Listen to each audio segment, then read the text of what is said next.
रे माई हम का बताई, जौना बेवड़ा मर से पाला पड़ल ना कि हमार जिंदगी नाश कइले बा। कहो शुरू हो गई तू। हम जाना तोरा आदत बहुत लीचड़ किस्म का है। का कहल चाहती बताओ पहले तय। सुना सुनाओ। बड़ा जुलमी मरद राजा दिहला दरद,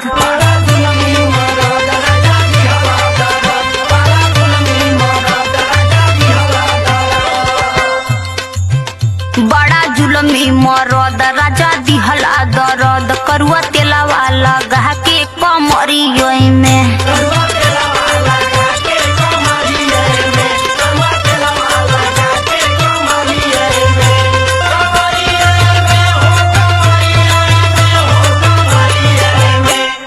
तेला वाला गा के कमरियों में। हाँ तो सही कहल जाला, आजकल भलाई के जमाना ना हो। जवन तू भलाई कइले बड़ा ना उ हमार शरीर जानता। अरे सुन। सुनावा। नहीं होला बर्दाश्त जबर हैलू पास,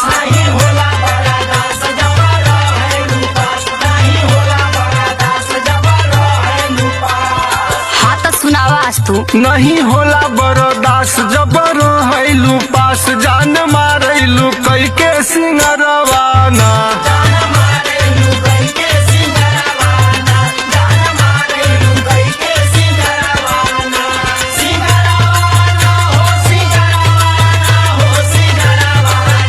तू त मारैलू तिरछा नजरवाना।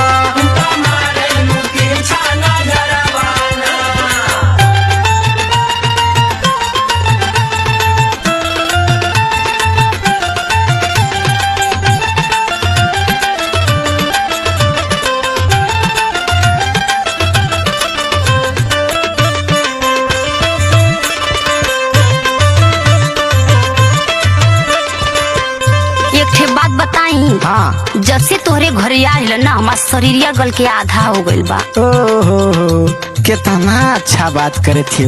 सही कहत हो। तब का सुना है यो बतिया। हाँ सुनावा तू। सुनत है। खाना न बनाइब न करब कटनिया,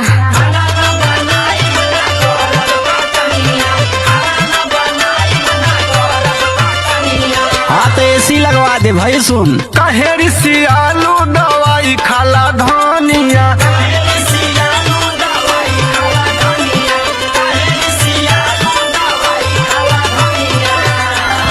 आगे सुना। खाना न बनाइब न करब कटनिया। कहेरी सियालू दवाई खाला धनिया। हाँ तो एक नंबर का ठरकी हवा। तोहरे आदत खराब, तू तो पिएला शराब।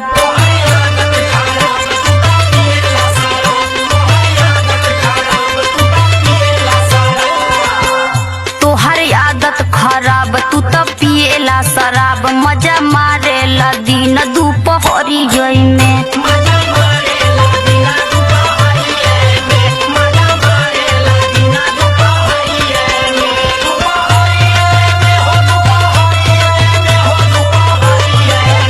करुआ तेला वाला गा के कमरिया में।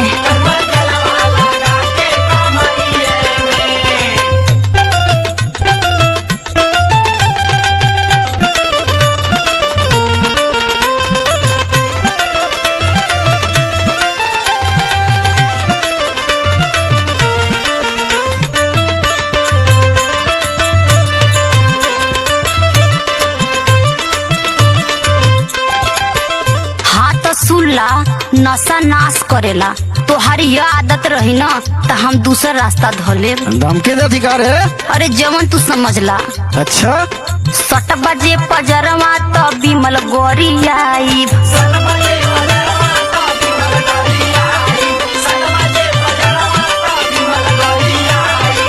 अरे जंगर चोटिनिया सुन। भाई के बोला के तुहरा नैहर पे खाइब।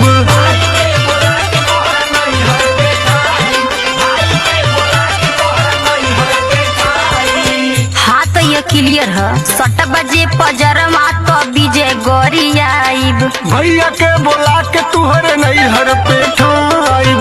हाँ तो देखा था तो के हमरे से बढ़िया कहाँ मरद मिलाला जोत है। ऐसे मत बोला, अभी 36 लोग मरे ना। ज्योति कहेली साफ रही रविंदर के साथ।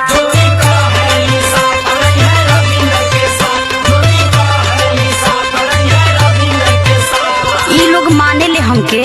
ज्योति कहेली साफ रही अखिलेश के साथ। बेवड़ा बन के तू घूमा बजरिया में।